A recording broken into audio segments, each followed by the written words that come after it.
Hello दोस्तों, नमस्कार। स्वागत है आपके अपने YouTube चैनल नागियाज लर्निंग अड्डा पर। आज के इस क्लास में हम EMRS जो कल पेपर हुआ था PGT इंग्लिश का, तो PGT इंग्लिश से रिलेटेड जितने भी क्वेश्चन हैं, सब्जेक्ट से रिलेटेड जितने भी क्वेश्चन हैं, उन क्वेश्चंस के अपन यहाँ पर डिस्कस करेंगे और साथ ही अपन देखेंगे क्या सटीक इसके आंसर हो सकते हैं। मैं मेरी तरफ से पूरी कोशिश कर रहा हूँ आपको सटीक से सटीक आंसर देने की। फिर भी अंतिम निर्णय डिसीजन जो है EMRS का ही होगा। और यहाँ सिर्फ इस क्लास में हम EMRS PGT इंग्लिश में जितने क्वेश्चन पूछे गए थे, सब्जेक्ट से रिलेटेड जो क्वेश्चन पूछे गए थे, उन क्वेश्चंस की बात करेंगे। यानी कि यहाँ पर पार्ट 4th और 5th की बात करेंगे। पार्ट 4th जो था 5th और 6th पार्ट की बात करेंगे। 5th पार्ट में भी इंग्लिश से रिलेटेड क्वेश्चन थे और एक 6th पार्ट था जिसमें भी जो भाषा लैंग्वेज से रिलेटेड क्वेश्चन थे जो कि कॉमन थे सबके लिए, उन क्वेश्चंस की यहाँ पर अपन बात करेंगे। तो देखिए क्वेश्चन नंबर हमारा फर्स्ट जो है, यहाँ पर बेस्ट एक्सप्रेस वर्ड लिखा है। बेस्ट एक्सप्रेस वर्ड लिखा है, इसका मतलब यहाँ पर अपने को सिनोनिम्स बताना है। सिनोनिम्स बताना है यानी कि समानार्थी शब्द बताना है। बेस्ट एक्सप्रेस वर्ड का अर्थ यही है कि समानार्थी शब्द बताना है। जैसे हमारे पास एक क्वेश्चन है, क्वेश्चन नंबर 51 था ये, रिक्वाइट। रिक्वाइट का अर्थ होता है पुनर्भरण करना, दोबारा पे करना। इसका सही सिनोनिम जो होगा वो होगा रीपे करना। तो यहाँ पर इसका आंसर क्या होगा? रीपे करना। रिक्वाइट का बेस्ट सिनोनिम जो है, बेस्ट एक्सप्रेस वर्ड जो है वो है रीपे करना, पुनर्भरण करना। तो यहाँ पर हमारा आंसर होगा डी। अगला जो क्वेश्चन है वो है ऑब्डूरेट। ऑब्डूरेट का अर्थ क्या होता है? ऑब्डूरेट का अर्थ होता है जिद्दी। ऑब्डूरेट का अर्थ होता है ढीठ या जिद्दी। तो यहाँ पर जो करेक्ट आंसर होगा ना वो होगा एडेमेंट। एडेमेंट जो है वो इसका सही सिनोनिम है। एडेमेंट का अर्थ भी होता है जिद्दी टाइप का। स्टबर्न भी कहते हैं इसको, एडेमेंट भी कहते हैं और ऑब्डूरेट भी कहते हैं। अगला क्वेश्चन है हमारा बेस्ट एक्सप्रेस वर्ड में क्वेश्चन नंबर 54 की डेफ्ट। डेफ्ट क्या होता है? डेफ्ट बोलते हैं दोस्तों दक्ष को। जो दक्ष होता है अपने काम में, जो अपने काम में एक्सपर्ट होता है, उसको अपन बोलते हैं डेफ्ट। तो यहाँ पर जो हमारा करेक्ट आंसर होगा, यहाँ पर हमारा आंसर होगा स्किलफुल। स्किलफुल या डेफ्ट एक ही अर्थ है। याद रखिए बेस्ट एक्सप्रेस सिनोनिम की बात करता है। सिनोनिम रिक्वाइर्ड का क्या होगा? रीपे। ऑब्डूरेट का क्या होगा? एडेमेंट। डेफ्ट का क्या होगा? स्किलफुल। और ड्राउजी, ड्राउजी का अर्थ होता है उनिंदा, मतलब नींद भरा हुआ, नींद में भरा हुआ। जो व्यक्ति नींद लिए वैसा है, नींद में सा लगता है, उसको अपने बोलते हैं ड्राउजी। तो इसका मतलब यहाँ पर करेक्ट सिनोनिम क्या होगा? यहाँ पर करेक्ट सिनोनिम होगा स्लीपी। तो ये क्वेश्चन नंबर जो 51 से 55 था पार्ट 4 इंग्लिश में, जो आपका पीजीटी इंग्लिश का जो मेन क्वेश्चन सब्जेक्ट के से रिलेटेड थे, इसमें 51 से 55 जो क्वेश्चन थे ये बेस्ट एक्सप्रेस वर्ड, ये सिनोनिम्स थे, समानार्थी शब्दों से ये प्रश्न पूछे गए थे। तो ये 5 क्वेश्चन हमारे इस तरह से रिक्वाइट, इसका सिनोनिम रीपे, ऑब्डूरेट का एडेमेंट, डेफ्ट का स्किलफुल, ड्राउजी का स्लीपी। अब देखें आगे।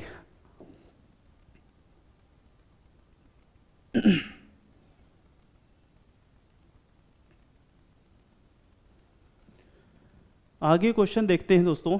यहाँ पर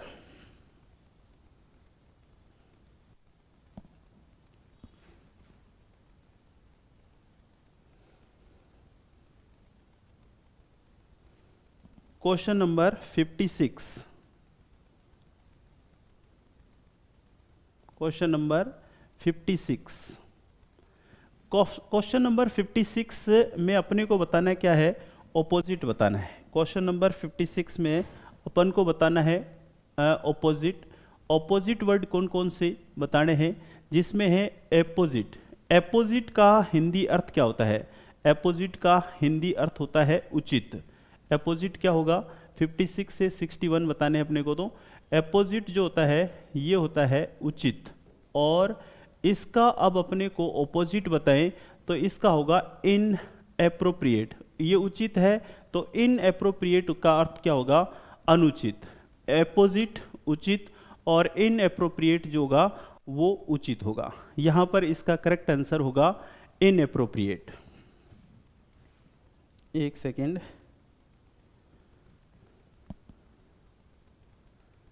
यहाँ पर ड्राउजी तक हमने देखा था और लेजिटिमेटिव स्लीपी, ये क्वेश्चन हमारा एक ये रह गया था। लेजिमेटिव ये सिनोनिम में था, एक क्वेश्चन ये हमारा रह गया, इसको भी देख लेते हैं अपन।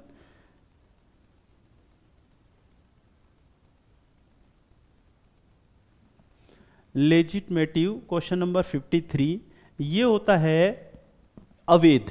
लेजिटिमेटिव सॉरी वैध, इसको क्या बोलते हैं? वैध। तो यहाँ पर इसका करेक्ट सिनोनिम जो होगा वो वैलिड। ये क्वेश्चन रह गया था, इसको देख लेते हैं। ये ड्राउजी का बता ही दिया मैंने आपको, स्लीपी होगा। ऑब्डूरेट का क्या होगा? एडेमेंट होगा।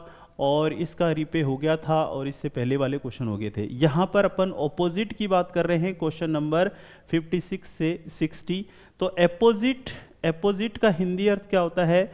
एपोजिट का हिंदी अर्थ होता है उचित। तो अब इसका विलोम शब्द अपने को बताना है, तो विलोम शब्द जो होगा इसका इनएप्रोप्रिएट होगा। इसका विलोम शब्द क्या होगा? इनएप्रोप्रिएट। ये इसका करेक्ट आंसर है। और भी जो क्वेश्चन है जहाँ पर अपने को इन इसके बताने हैं, ऑपोजिट बताने हैं, तो 56 के बाद अपन बात करेंगे क्वेश्चन नंबर 57 की और 58 की। Question number 57, question number 57, question number 57 क्या है? क्वेश्चन नंबर 57 बात करता है किसकी? क्वेश्चन नंबर 57 में भी ऑपोजिट बताना है, प्रोवोकेशन। प्रोवोकेशन का अर्थ होता है उकसाना, किसी को प्रोवोक करना, प्रोवोकेशन का अर्थ है। प्रोवोकेशन उकसाना, तो इसका जस्ट ऑपोजिट होगा पेसिफिकेशन। पेसिफिकेशन का मतलब किसी को शांत करना। प्रोवोकेशन जहाँ उकसाना होता है, वहाँ पेसिफिकेशन जो होता है इसका अर्थ होता है किसी को शांत करना। तो ये कि इसका करेक्ट ऑपोजिट है यहाँ पर। यहाँ पर इसका भी ऑपोजिट बताना है, क्वेश्चन नंबर 15। क्वेश्चन नंबर 15 है कंसील। कंसील का अर्थ क्या अर्थ होता है? कंसील का अर्थ होता है छिपाना। तो यहाँ पर इसका ऑपोजिट क्या होगा? इसका ऑपोजिट होगा रिवील करना। रिवील करना का मतलब उजागर करना। यहाँ पर ये इसका करेक्ट ऑपोजिट है। तो ये क्वेश्चन नंबर 51 से 56 से जो 60 थे, ये किसके बारे में बात कर रहे हैं? ऑपोजिट के बारे में।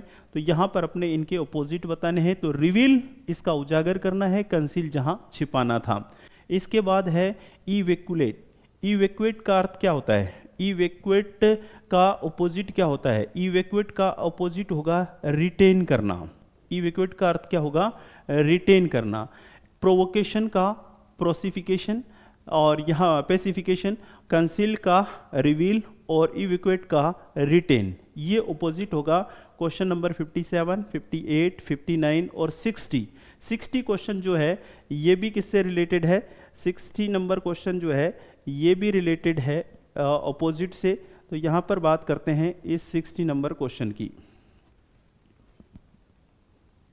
60 नंबर क्वेश्चन में है कमेंड। यहाँ पर अब बात कर रहे हैं अपने कमेंड की। कमेंड भी है, कमेंड का ऑपोजिट होता है कंडेम्ड, क्योंकि कमेंड क्या होता है? कमेंड प्रशंसा होता है। और इसका ऑपोजिट क्या होगा? इसका ऑपोजिट होगा कंडेम्ड करना, अर्थात किसी चीज़ को निंदा करना। ऑपोजिट कमेंड का क्या होगा? कंडेम्ड। उसके बाद 61 नंबर क्वेश्चन की बात करते हैं अपन। 60 नंबर 1 क्वेश्चन, 60 नंबर 1 क्वेश्चन है ये वाला। 63 से 61 से 63 की बात कर रहे हैं यहाँ पर अपने को फिल इन द ब्लैंक्स, यहाँ पर अपने को किसकी बात करनी है? फिल इन द ब्लैंक्स की। फिल इन द ब्लैंक्स से रिलेटेड क्वेश्चन है। यहाँ पर क्वेश्चन नंबर 61 है, do you believe him to be. तो यहाँ पर इसका करेक्ट सेंटेंस, करेक्ट आंसर होगा who do you believe him to be. तुम उसे क्या मानते हो? यहाँ पर क्या होगा? इसका अर्थ क्या होगा? Who do you believe him. यहाँ पर ये करेक्ट आंसर इसका होगा। क्या आंसर होगा? Who believe, who do you believe him to B.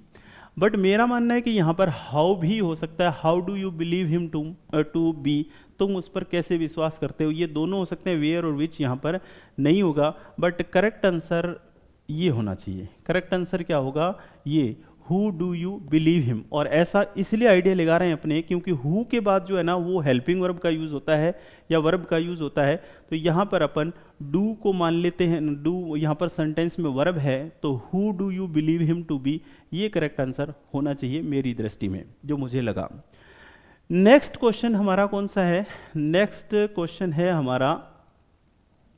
Question हमारा है treasure Island is one of the best pirate stories that. तो यहाँ पर ट्रेजर आइलैंड ये जो है ना ये है मेन सब्जेक्ट।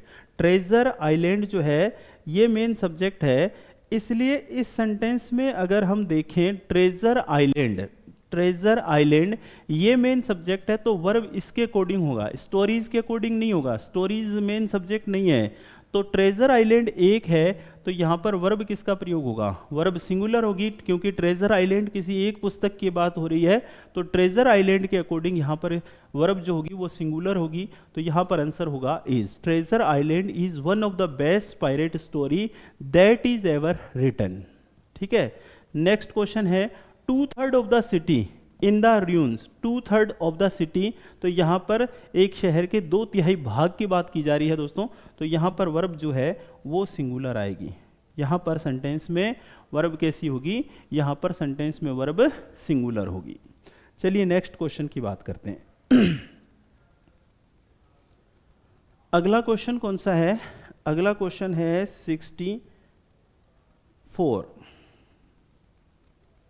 Question number 64। ये क्वेश्चन नंबर 64। क्वेश्चन नंबर 65 से 64 जो है, 64 और 65, following sentence have been spilled into 6 part, the position of 1 to 6 are constant. मतलब पहली लाइन जो है और 6 लाइन ये तो कांस्टेंट है ही, ये जो बीच की लाइन है ना PQRS, इनको अपन को सेट करना है।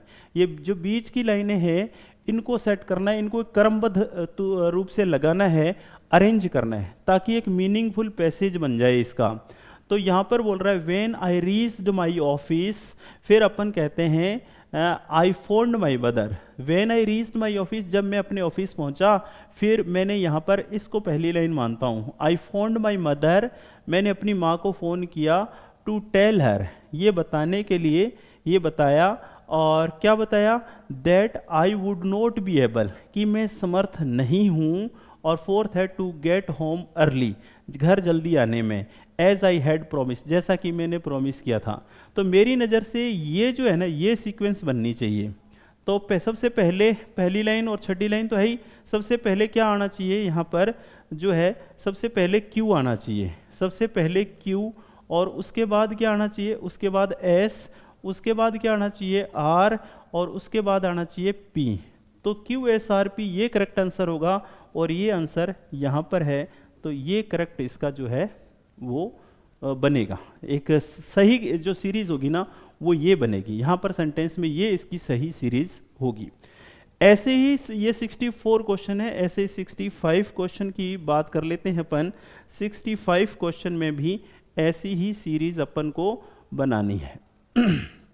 देखते हैं कैसे क्या सीरीज बनेगी यहाँ पर क्वेश्चन में। जैसे क्वेश्चन है कि at the end of assignment, ये तो फर्स्ट लाइन है ही, ये सेंटेंस में फर्स्ट लाइन है ही, इसमें कोई दिक्कत नहीं है, ये इसकी फर्स्ट लाइन और ये इसकी सिक्स्थ लाइन। सिक्स्थ लाइन कौन सी? ये।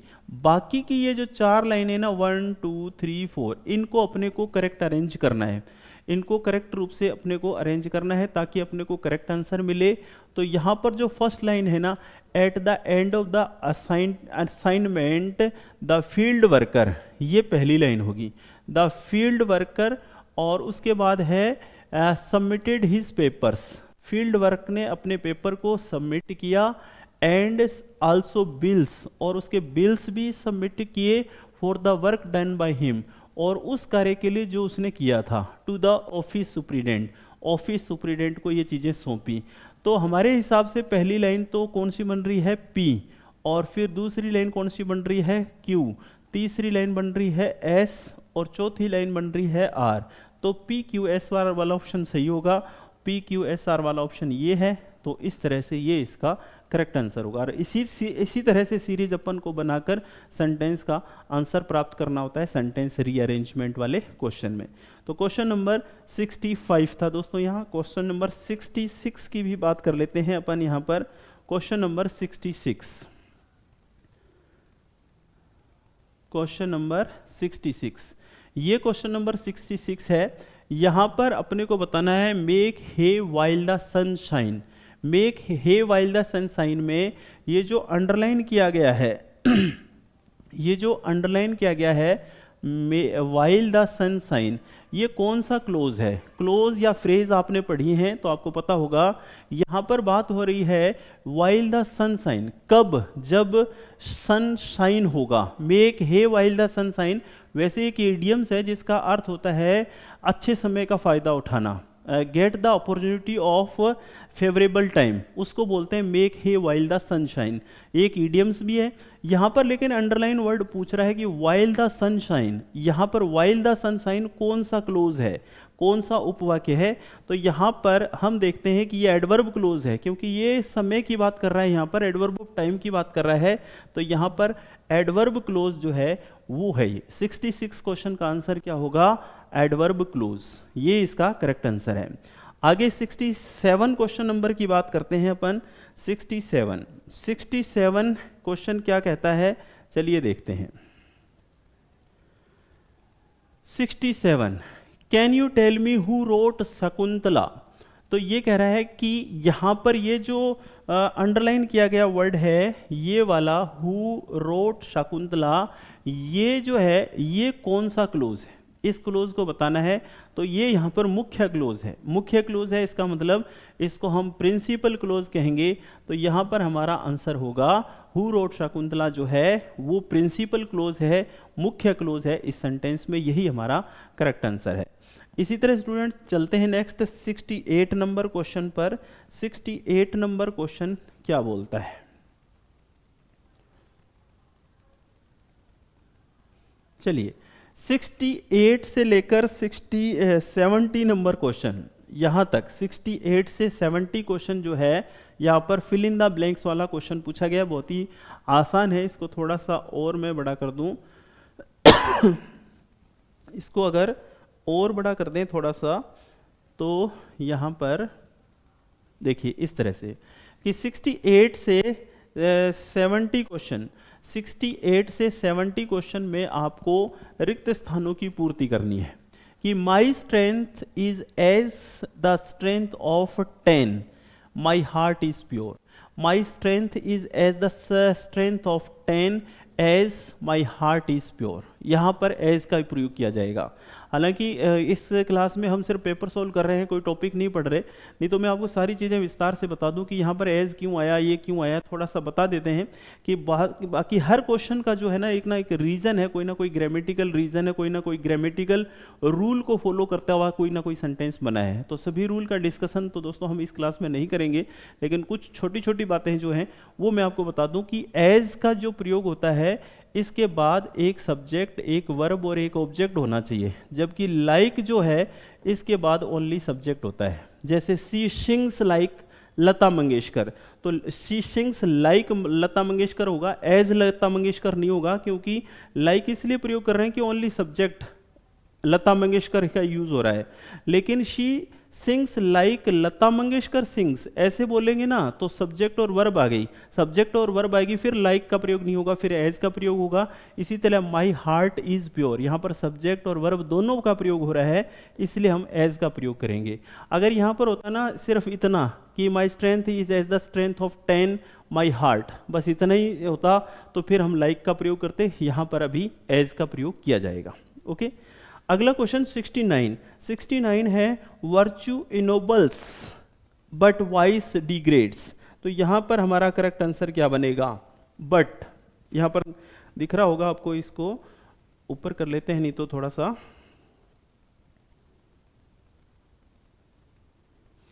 Virtue enables but vice, but यहाँ पर क्या होगा? But vice degrades. मतलब दो अलग अलग बातों को बताने के लिए हम लेकिन वर्ड का यूज कर रहे हैं, और जहां पर हम कंजक्शन बट का प्रयोग करेंगे। Virtue enables but vice degrades. Virtue गुण को बोलते हैं, वाइस अवगुणों को बोलते हैं, कि गुण जो होते हैं हमें ऊंचाइयों की ओर ले जाते हैं, अवगुण हमारा डिग्रेड करते हैं, डिग्रेडेशन करते हैं, अर्थात हमारा पतन करते हैं। तो यहाँ पर हमारा आंसर होगा दोस्तों बट। 69 नंबर क्वेश्चन में होगा बट। 70 जो क्वेश्चन है वो क्या है? 70 क्वेश्चन को देख लेते हैं। 70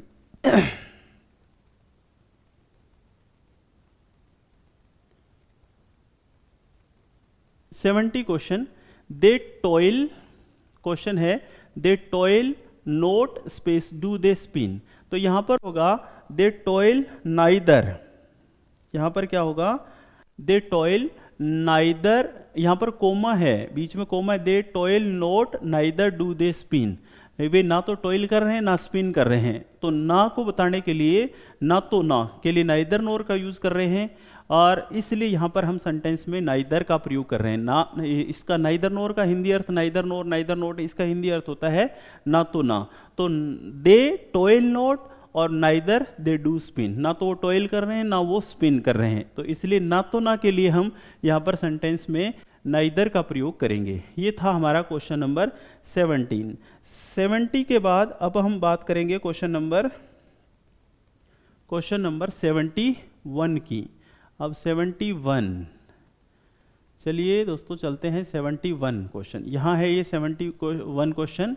the protagonist of Franz Kafka's the Metamorphosis is. यहाँ पर अगर आपने लिटरेचर को भी पढ़ा था, अगर आपने ईएमआरएस की तैयारी करते समय थोड़ा सा साहित्य को भी समय दिया था, तो आपको पता होगा यहाँ पर हमारा करेक्ट आंसर क्या बनेगा? यहाँ पर हमारा करेक्ट आंसर होगा ग्रोगर सेम्सा। ओके। इसी तरह Arthur Miller's All My Sons about is about, ये किसके बारे में था? A World War second veteran. यहां पर करेक्ट आंसर क्या होगा? ये कुछ क्वेश्चन जो हैं वो लिटरेचर से संबंधित हैं। इससे पहले हमने जितने क्वेश्चन किए वो ग्रामर से रिलेटेड थे, यहां पर कुछ साहित्य से रिलेटेड भी प्रश्न आ चुके हैं। चलिए बात करते हैं 73 नंबर क्वेश्चन की। 73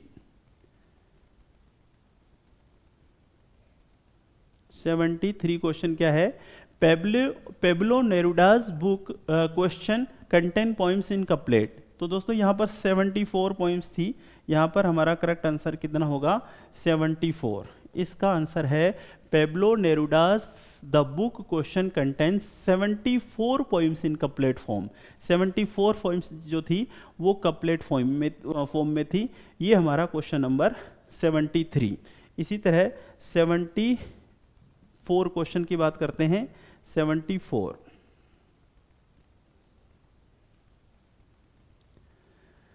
चलिए क्वेश्चन नंबर 74 है। In the advertisement to the first edition of the Lyrical Ballads what did Wordsworth suggest readers would struggle with.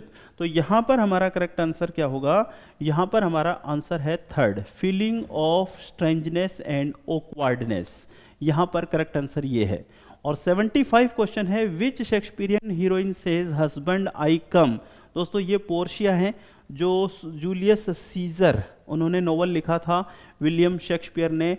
Julius Caesar में ये जो था एक्ट सेकंड और सीन फर्स्ट से ये सेंटेंस लिया गया है। इसमें ये कथन जो है पोर्शिया के द्वारा बोला जाता है। और ये नोवेल कौन सा था? जूलियस सीजर, जिसमें एक्ट सेकंड था और सीन फर्स्ट था। वहाँ पर इस सेंटेंस को, इस कथन को जो है पोर्शिया के द्वारा बोला जाता है। तो यहाँ पर ये आंसर होगा पोर्शिया। 77 क्वेश्चन क्या है? 76 पहले देखना पड़ेगा अपने को। 76 क्वेश्चन, 76 पोर्शिया 76 है ये question. Which character is cuckolded in Nathaniel Hawthorne's the Scarlet Letter. यहां पर करेक्टर पूछ रहा है अपने से, तो वो है रोजर शिलिंग्रोथ। ये हमारा करेक्ट आंसर है 76 क्वेश्चन में। 76 क्वेश्चन का करेक्ट आंसर हमारा है ये। इसी तरह अब हम बात करते हैं 77 नंबर क्वेश्चन की। तो 77 नंबर क्वेश्चन इधर है, इसकी बात करते हैं 77 और 78। 77 क्वेश्चन है, who in the Tempest says, Tempest जो कि विलियम शेक्सपियर के द्वारा लिखा गया है, हु इन द टेम्पेस्ट से we are such stuff as dream as made on. तो दोस्तों ये सेंटेंस जो है ना वो प्रोस्पेरो के द्वारा कहा गया है। तो यहाँ पर हमारा करेक्ट आंसर होगा Prospero.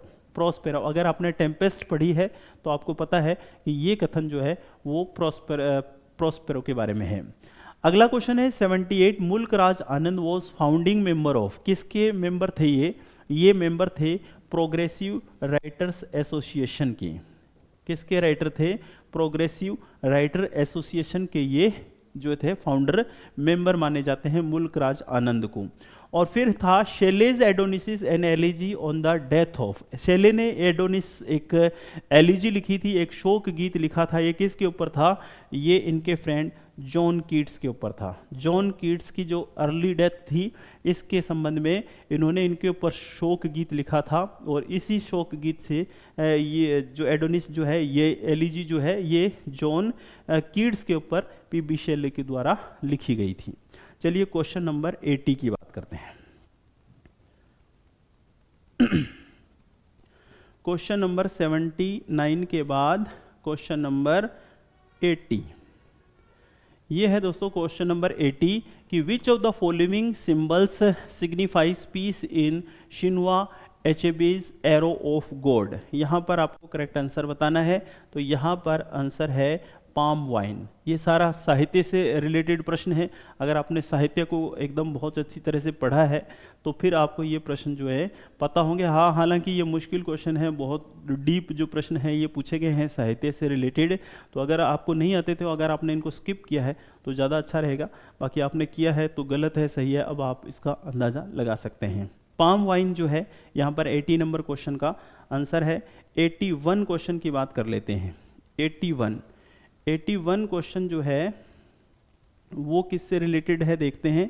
81 question, a poem with no metre और राइम, ऐसी कोई कविता जो किसी मीटर या किसी राइम स्कीम पर आधारित नहीं होती है उसको अपन क्या बोलते हैं? उसको अपन बोलते हैं फ्री वर्स। ऐसी पोइम को हम क्या बोलते हैं? Free verse. ये हमारा क्वेश्चन नंबर 81।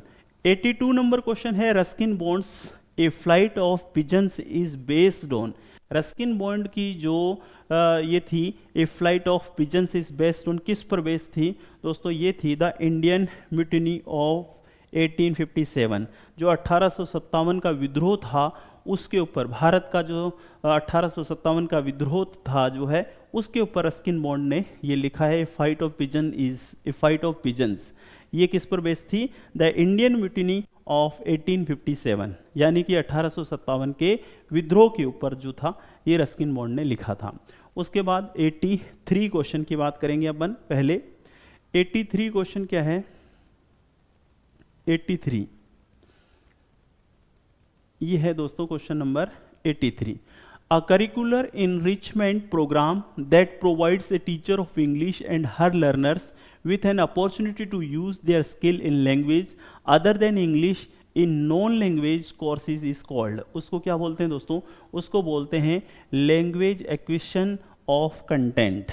उसको क्या बोलेंगे हम? Language acquisition of content. तो यहाँ पर हमारा सही आंसर होगा फर्स्ट, ये 83। इसी तरह 84 की बात करते हैं। 84 नंबर क्वेश्चन, 84 नंबर क्वेश्चन है हमारा ये वाला।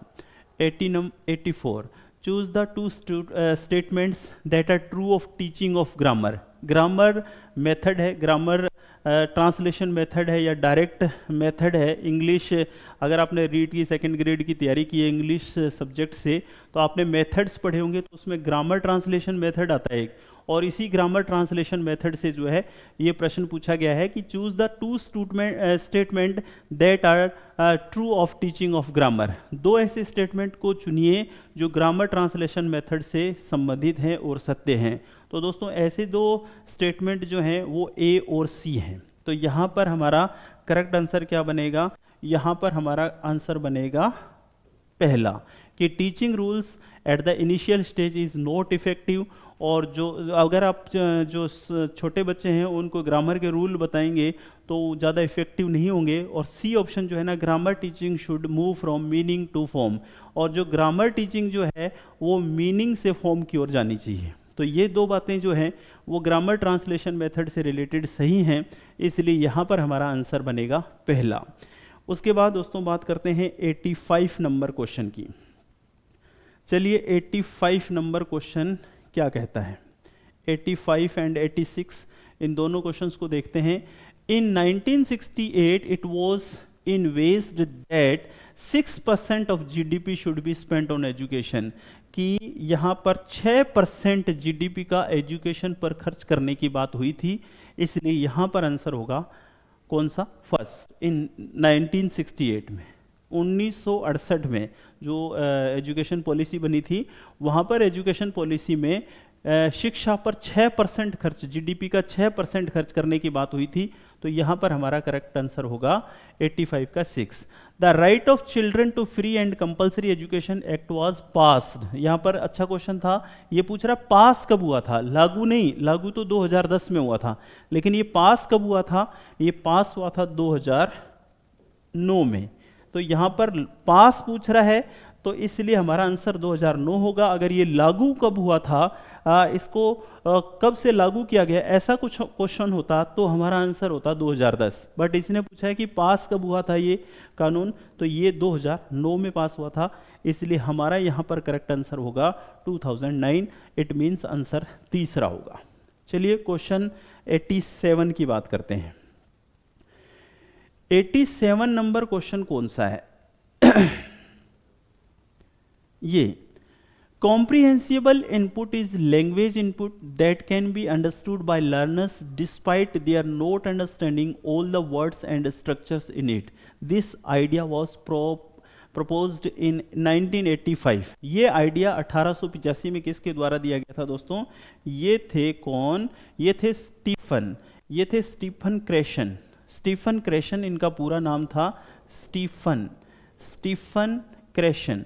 स्टीफन क्रेशन ने ये आइडिया बताया था।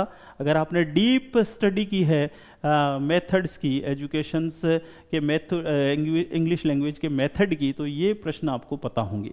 तो मेरे ख्याल से बहुत ज़्यादा गहरा अध्ययन चाहिए था इसके लिए। जिन लोगों ने किया है उनको डेफिनेटली फ़ायदा मिला होगा यहाँ। तो यहाँ पर आंसर होगा 4।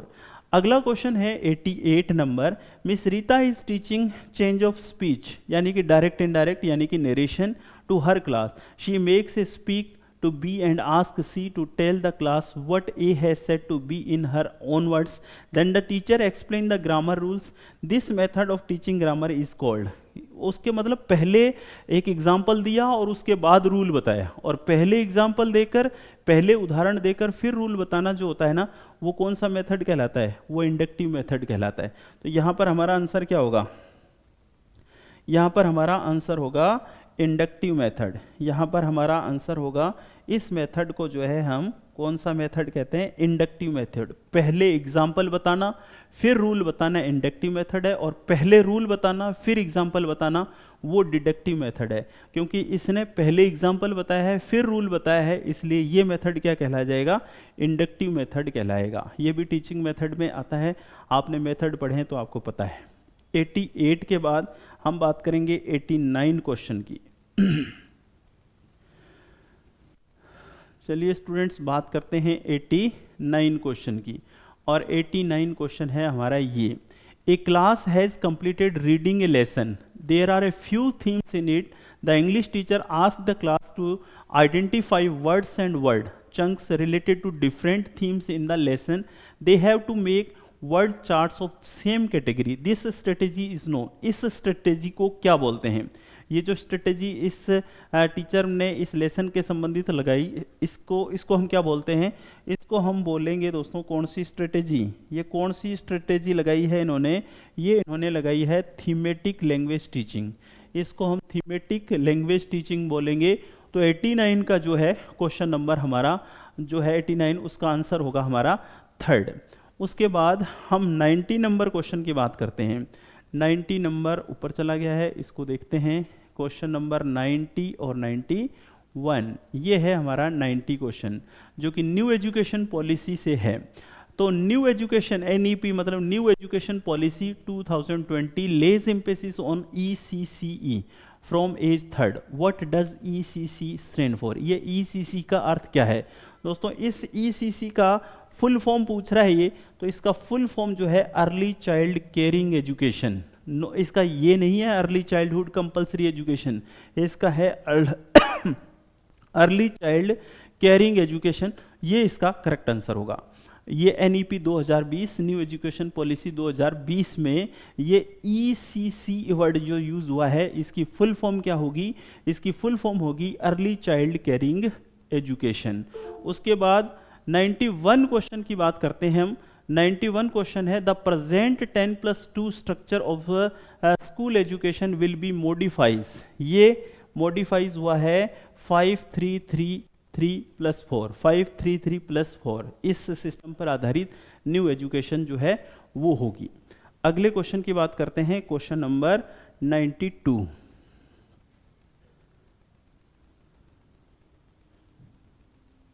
क्वेश्चन नंबर 92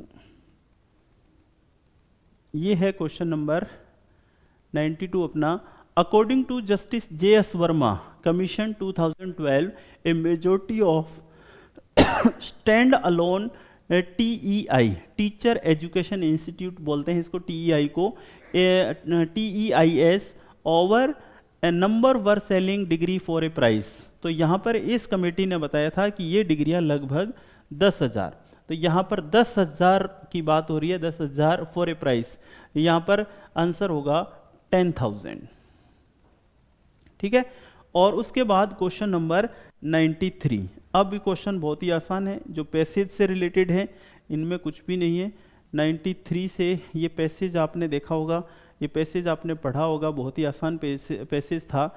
और इसमें 93 जो क्वेश्चन था उसका हमारा करेक्ट आंसर क्या था? उसका आंसर था also wanted to fend for his own needs. तो ये पैसेज मैं नहीं पढ़ रहा क्योंकि अपना आंसर है आंसर की डिस्कशन करना। अगर पूरा पैसेज पढ़ें फिर वर्ड बाय वर्ड उसको बताएं तो ये टाइम वेस्ट करने वाली बात है, क्योंकि अब आप उत्सुक हैं कि जल्दी से जल्दी आंसर क्या है, उस आंसर तक पहुंचना, आपका दिमाग वहीं चल रहा है फिलहाल। तो मैं सीधे आंसर बता देता हूं पैसेज में कि इसमें 93 वाले क्वेश्चन में जो हमारा आंसर था वो 4 है।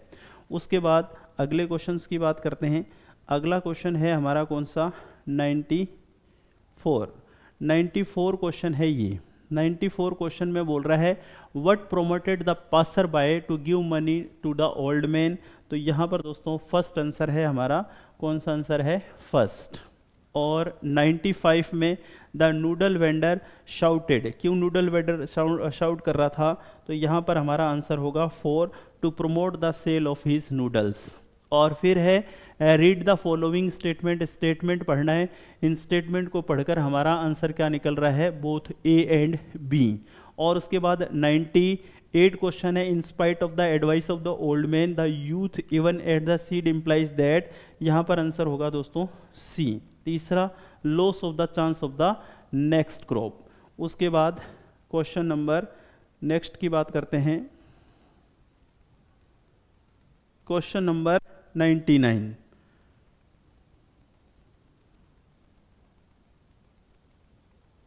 क्वेश्चन नंबर 99, क्वेश्चन नंबर 99 है why did the old man feel too much load on his shoulder.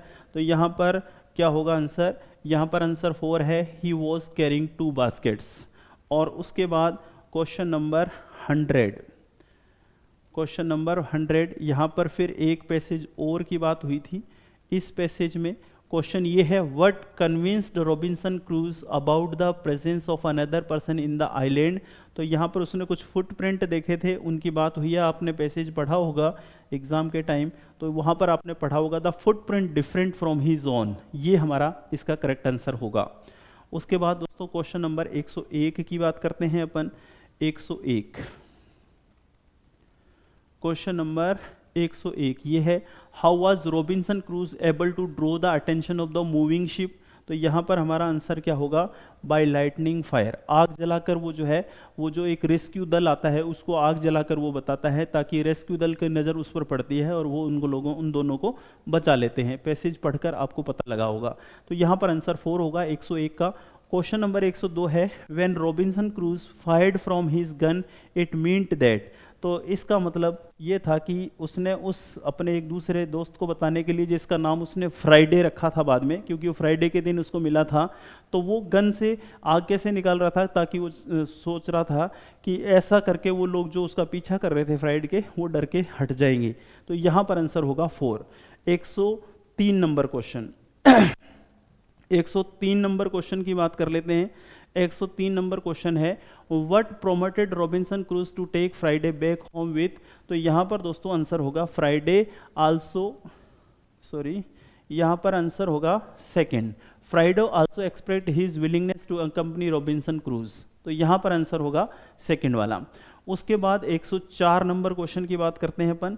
104 number question ऊपर है इधर, ये what happened what promoted Robinson Crusoe to name the person Friday.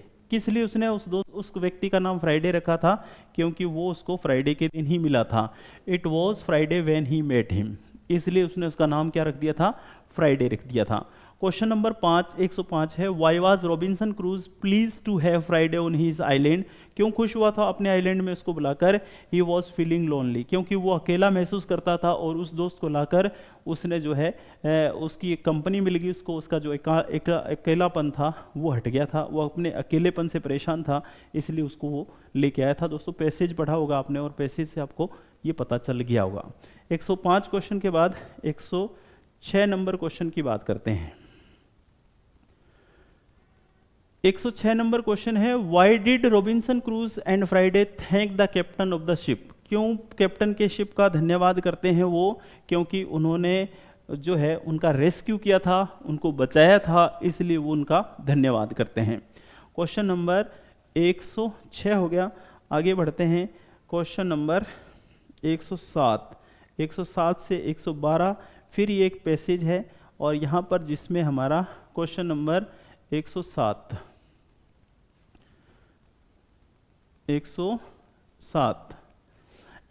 Number question है, what kind of flowers should be looked for nectar और pollen is made known to other bees through.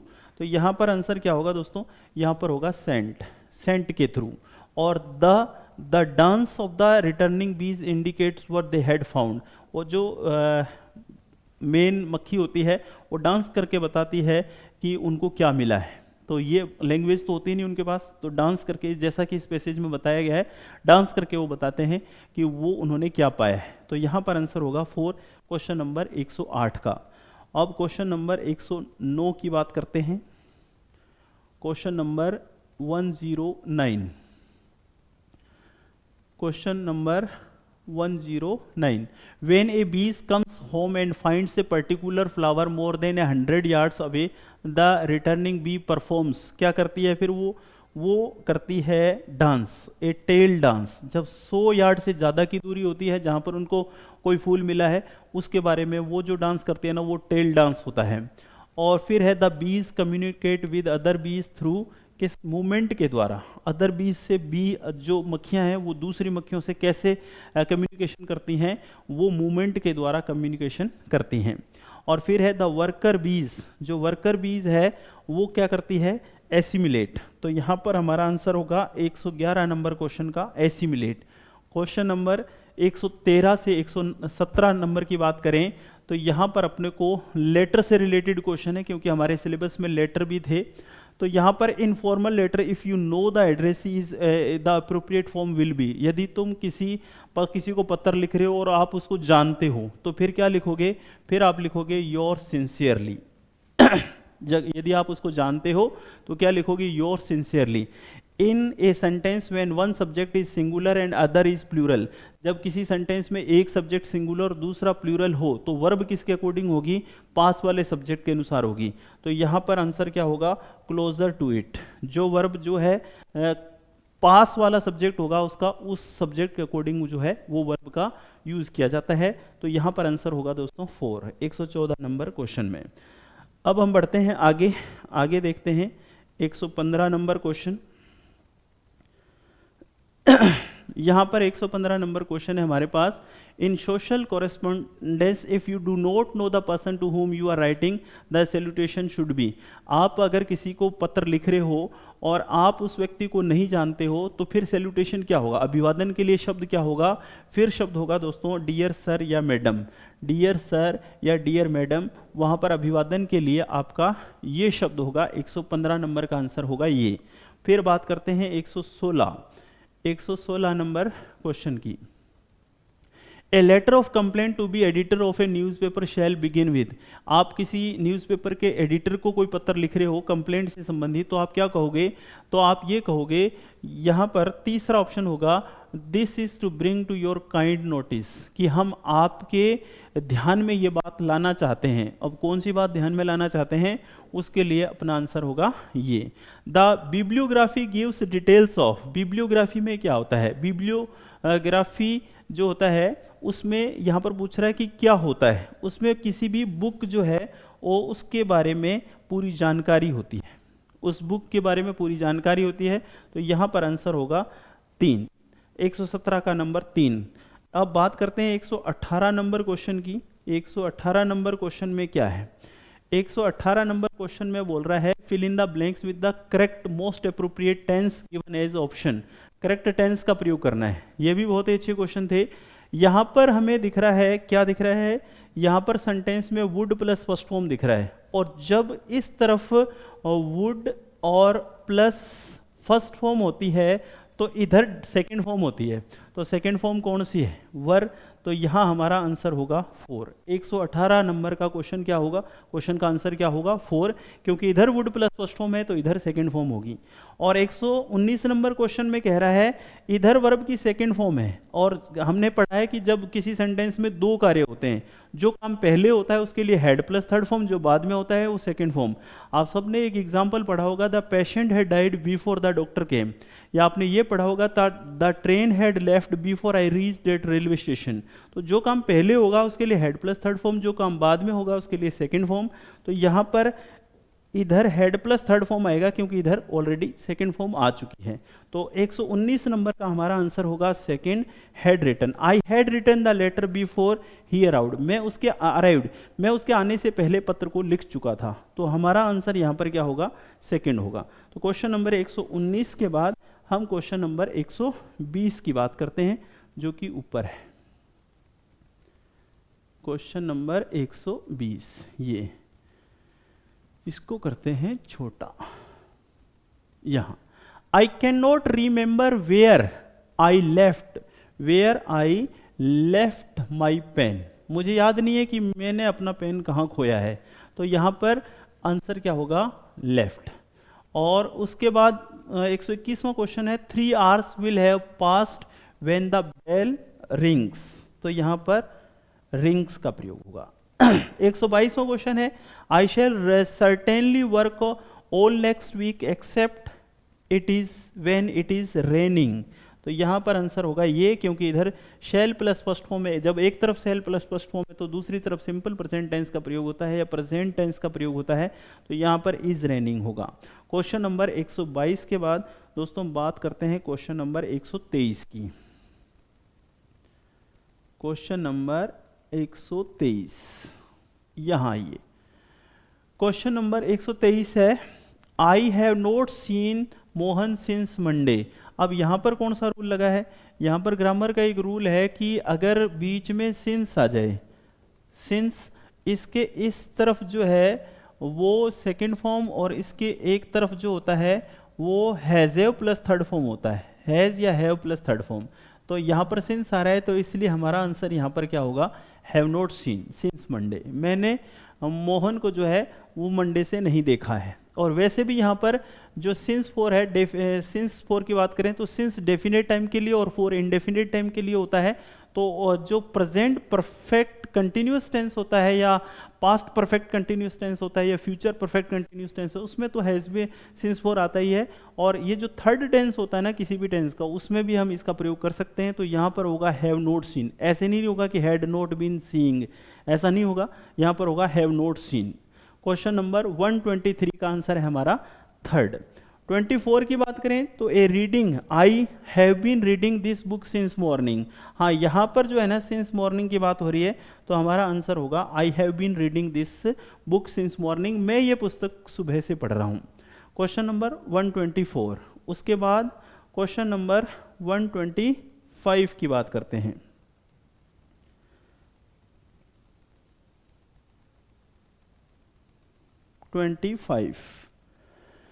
ये है दोस्तों question number 25। Your father will have been waiting for you when you reach home.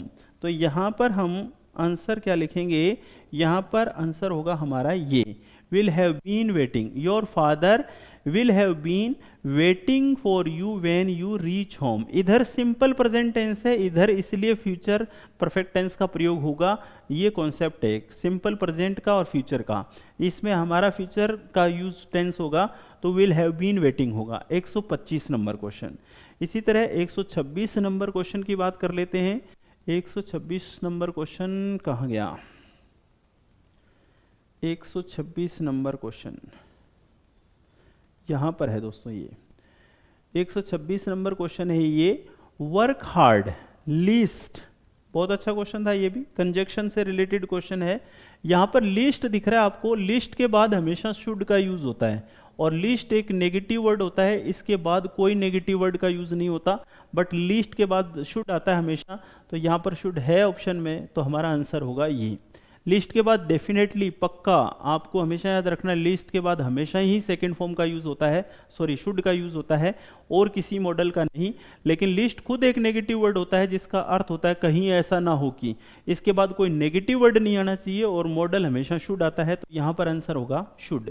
126 के बाद 127 number question की अपन करते हैं बात। 127 नंबर क्वेश्चन ये है दोस्तों, he is terribly ill, you should call the doctor. वह बहुत ही गंभीर तरीके से बीमार है, तुम्हें डॉक्टर को बुलाना चाहिए। तो यहाँ पर should, you should call the doctor, तुम्हें डॉक्टर को बुलाना चाहिए। और ऐसे ही 120 क्वेश्चन है, could you show me the way to the station. जब हम किसी से पोलाइट रिक्वेस्ट करते हैं ना, तो फिर हम कुड या वुड दोनों का प्रयोग करते हैं। पोलाइट रिक्वेस्ट विनम्र निवेदन करने के लिए हम कुड या वुड दोनों का प्रयोग करते हैं, तो यहाँ पर कुड का प्रयोग किया जाएगा, इसलिए वुड तो है नहीं इधर, यहाँ पर आंसर होगा कुड।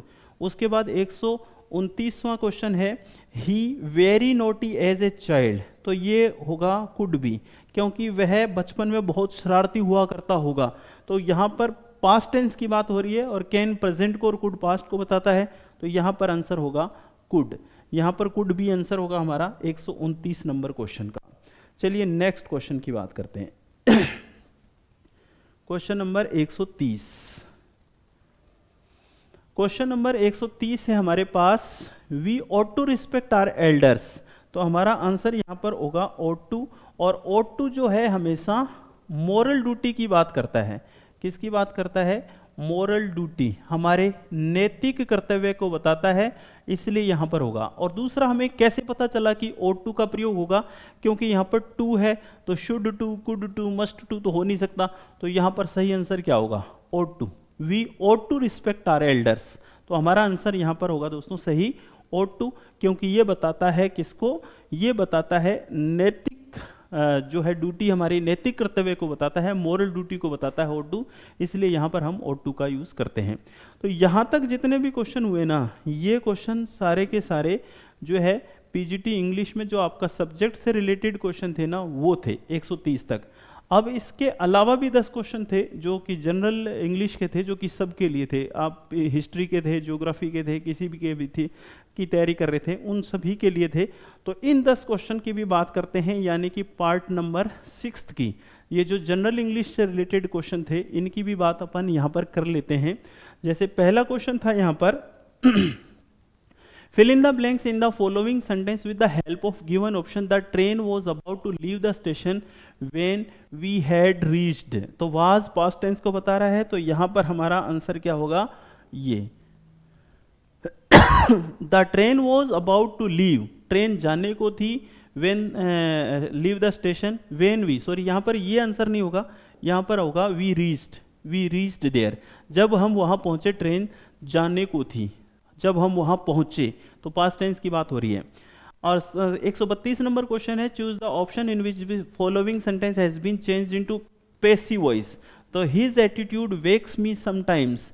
तो हम इसको लिखेंगे, तो ये मी आगे आ गया, तो आई, और ये वेक्स इज फर्स्ट फॉर्म है, तो I am vexed at his attitude. I am vexed, vex के साथ एट का प्रयोग किया जाएगा, बाय का नहीं. तो I am vexed at his attitude, एक तो ये ऑप्शन बन रहा है. दूसरा कौन सा बन रहा है, आई am vexed by his attitude और समटाइम्स. ये आंसर नहीं होगा, तो आंसर हमारा होगा दोस्तों ये. आंसर कौन सा होगा, I am vexed at his attitude. Sometimes को हम नहीं लिख रहे यहाँ पर, और अगर हम समटाइम्स को लिखते तो यहाँ पर क्या होगा, I am vexed by his attitude sometimes. No, यहाँ पर समटाइम्स अनइम्पोर्टेंट है, उसको लिखने की आवश्यकता नहीं है. हम यहाँ पर लिखेंगे I am vexed at his attitude. अगला क्वेश्चन है, Nitin as well as his friends. अब यहाँ पर दो सब्जेक्ट है, एक तो नितिन और एक his friends, his friend Ramesh, और दोनों सब्जेक्ट एज वेल एज से जुड़े हैं. तो वर्ब हमेशा फर्स्ट सब्जेक्ट के अकॉर्डिंग होगी, तो फर्स्ट सब्जेक्ट नितिन है, तो हमारा आंसर यहाँ पर क्या होगा, इज. ये था हमारा 133 नंबर क्वेश्चन. 134 नंबर क्वेश्चन देख लेते हैं. 134 ये है, today the need of common man just bread and butter. तो दोस्तों यहाँ पर हमारा मेन सब्जेक्ट जो है ना, वो नीड है. नीड जरूरत, ये इसी के अकॉर्डिंग वर्ब का प्रयोग किया जाएगा. जरूरत एक है, तो जरूरत की बात के अनुसार यहाँ पर इज का प्रयोग किया जाएगा, क्योंकि किसी भी सेंटेंस में वर्ब का प्रयोग जो है वो मेन सब्जेक्ट के अकॉर्डिंग होता है, नियरेस्ट सब्जेक्ट के अकॉर्डिंग नहीं. तो यहाँ आंसर होगा इज. 135 नंबर क्वेश्चन है, Mrs Kanwal is the principle of. तो यहाँ पर होगा द प्रिंसिपल ऑफ, और वैसे भी द ऑफ टाइटल के साथ, ऑफ टाइटल होता है ना, उसके साथ आर्टिकल द होता है, जैसे the PM of India, the Maharaja of Mewar, the Prince of Denmark. इस तरह से यहाँ पर आर्टिकल द का प्रयोग होगा. तो क्वेश्चन नंबर 135 के बाद क्वेश्चन नंबर 136 की बात करते हैं. क्वेश्चन नंबर 136 है ये, choose the option in which the following words phrase have been arranged to from correct sentence. Correct sentence अगर आप पढ़ के देखोगे ना, तो अपना करेक्ट सेंटेंस कौन सा बनेगा, इस सीरीज के अनुसार बनेगा. पहले आएगा ई, हैविंग इलेक्टेड हिम और प्रेसिडेंट, पीपल गेव, फिर होगा हिम सपोर्ट. तो हमारा आंसर क्या होगा, सेकंड होगा. 37, can you tell me how the accident come about. Come about का अर्थ होता है घटित होना. ये एक फ्रेजल वर्ब है, किसी चीज का घटित होना, हैपेंड बोलते हैं इसको अपन. The witness will bear out what I have said. तो यहाँ पर बियर आउट सही आंसर होगा. और 39 की बात करें अपन इस क्वेश्चन में, 39 और 40 दो क्वेश्चन और बच गए हैं, इनकी बात करें. The troops were order to mobilize. Mobilize का अर्थ होता है एकत्रित करना, एक साथ करना. तो इसके ऑपोजिट की बात हो रही है ना, तो इसका ऑपोजिट होगा दोस्तों डिसमिस करना. क्या करना, डिसमिस. और he delivered the speech with great aplomb. Aplomb जो है पूरे आत्मविश्वास की बात हो रही है, तो यहाँ पर आंसर होगा कॉन्फिडेंस. एप्लॉम्ब का जो करेक्ट सिनोनिम होता है उसको हम कॉन्फिडेंस कहते हैं. एप्लॉम्ब का अर्थ होता है कॉन्फिडेंस. तो ये सारे क्वेश्चन जो कि पीजीटी इंग्लिश से रिलेटेड थे, जो कि ओनली सब्जेक्ट और जो पार्ट 4 जो हमारा था जो जनरल इंग्लिश वाला, उससे रिलेटेड थे. तो मैंने मेरी तरफ से सही और सटीक आंसर देने की पूर्ण कोशिश की है. फिर भी आप अंतिम आंसर की विभाग के द्वारा जो दी जाएगी उसे ही मानेंगे, और इन प्रश्नों के उत्तर के आधार पर, इस आंसर के आधार पर आप अपना मूल्यांकन कीजिए या आपका कितने आंसर सही बैठ रहे हैं, और कमेंट करके ज़रूर बताएं और दोस्तों के साथ शेयर करें ताकि उनको भी इसके बारे में, आंसर की के बारे में पता चले. ओके दोस्तों, नमस्कार.